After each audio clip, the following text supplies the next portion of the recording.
In Daniel's prophecy, we find that he speaks about the control of Jerusalem.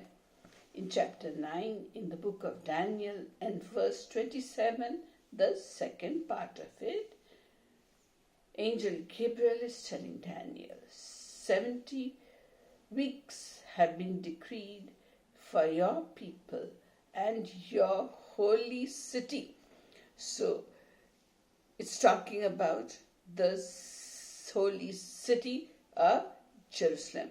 So the Jews have to occupy the land as well as the city of Jerusalem, because angel is saying your holy city, and this has to happen before the 70th seven, or the final 7-year history of Israel is completed and the Lord Jesus comes on the earth. So the entire city of Jerusalem, along with the west bank of the Jordan, became a part of the nation of Israel after the 6-day war in 1967.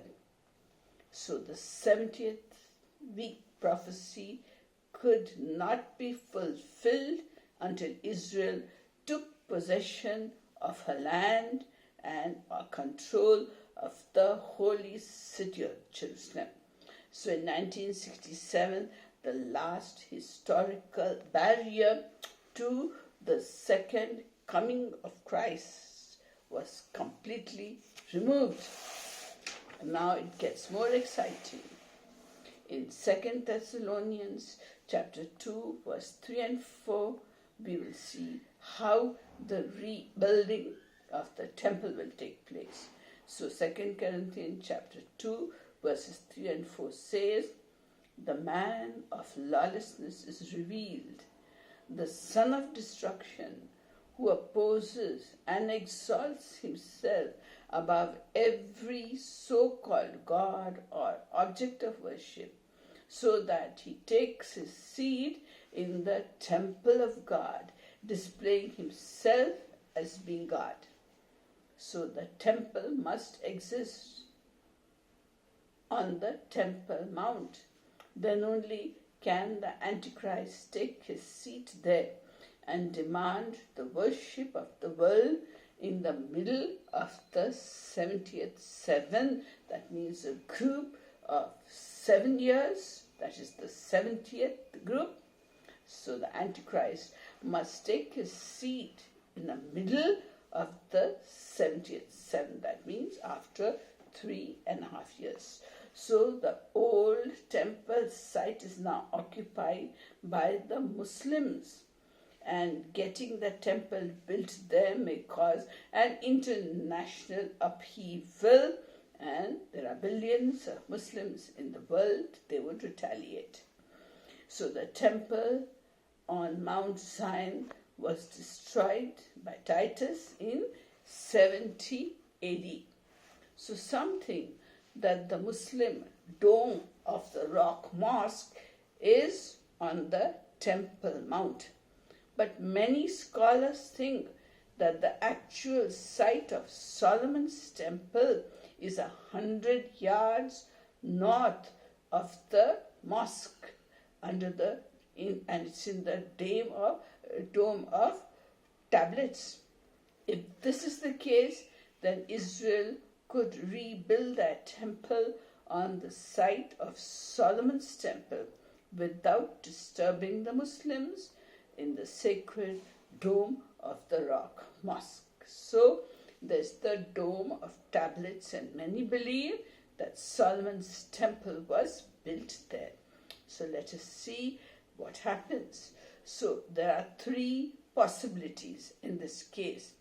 So after Israel makes a treaty or a covenant with the Antichrist can seize the site of the Dome of the Rock from the Arabs and permit Israel to build a temple there. Or the Antichrist, he may have power to allow both structures of worship, the Jewish structure and the Dome of the Rock, to exist at the same time. The Muslims keeping the Dome of the Rock, and the Jews building their temple on the Dome of Tablets, 100 yards to the northwest of the Dome of the Rock. And the Antichrist, he would allow the temple to be rebuilt, and the Jews will not suspect at all his deceptive plans. And the third thing that could be possible is that the entire temple may not be built. Only the tabernacle-like structure could come up for the Jews, something like the tabernacle used by Moses in the wilderness.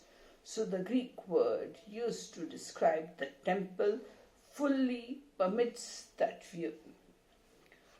And then we find one last event must occur before the Antichrist's covenant can be signed, and the 7 years, the 70th 7 can begin. This is the overthrow of 3 separate nations by a new and powerful world leader. So we see that the statue of Nebuchadnezzar had 10 toes. That would be 10 leaders. And we talked about it, that the United Nations most probably would have 10 members in it. And the Antichrist will overthrow 3 rulers. And he would have a 3-nation coalition, head of a 3-nation coalition, and drive out the 10 nations that will make the final beast empire of Satan. So this is the overthrow of 3 nations by a new and powerful world leader. And this 3-nation coalitions will drive the 10 nations that will make the final beast empire. So the Antichrist will take over the 3-nation coalition, and he will rule over the other nations, and that will be the final empire of Satan, the final beast empire, or the final empire of the Antichrist. So these things Gabriel told to Daniel.